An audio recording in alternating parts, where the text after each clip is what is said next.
Before starting this assignment, I felt like I had so many ideas. After all, musical theater can help with so many things, ranging from autism to gun violence. However, I decided to think about the question, what if musical theater could help reintegrate incarcerated drug addicts into society?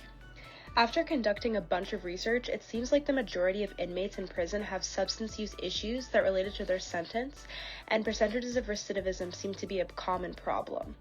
Trauma, the stigma associated with using drugs, unemployment, or even just boredom are some reasons for why addicts keep using drugs even after incarceration. For my project, I will have incarcerated drug addicts as the performers on stage and have them write and perform their own musical based on their experiences. This program would take place in a correctional facility for low-risk offenders and would take a minimum of 3 months to start and will run for 6 months. I need guard supervision, other volunteers who could help teach choreography and vocals, as well as help from other inmates. 7 to 8 inmates will perform each show, and family members and other inmates will be in the audience, separated from each other. Music theater allows for someone to present their feelings that could otherwise not be explicitly said through words.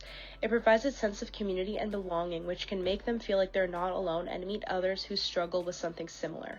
Musical theater helps to destigmatize drug addiction as it takes the audience on a journey, eliciting a sense of empathy, as we've mentioned in class. It can also be therapeutic as it allows these addicts to tell their story and have a voice, as well as help them address and work through their trauma.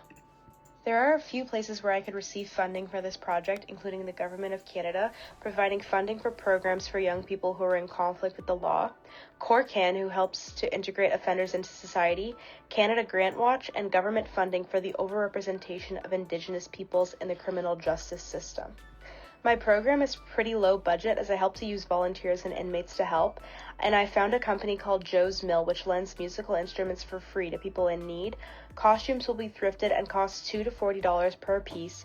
Privacy screens for the stage will cost $65 per piece. Lights will cost $52. Travel costs range from $80 to $156 per month depending on where the facility is located. 3 mentors for my program include Chris Brown, who works with inmates to produce their own albums and videos for the general public. Lynn Bratley helps long-term recovering addicts to put on plays and helps the audience recognize situations in their own lives and seek help that they may need. Lastly, Catherine Vawkins works with prisoners to perform dance and musical theater, allowing for expression and rehabilitation.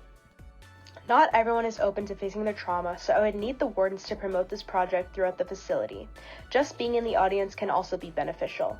Secondly, there could be a language barrier as not everyone can speak English, so to allow for diversity, songs can be performed in a different language. To accommodate more inmates, I want to have 2 different shows going on simultaneously.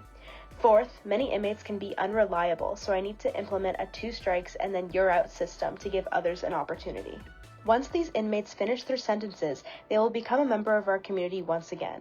The more rehabilitation programs we offer to prisoners, the safer our community will be, and rates of recidivism will decrease. Family members who have come to see the show can better understand their relatives and emphasize with what they have gone through, thus bringing families together.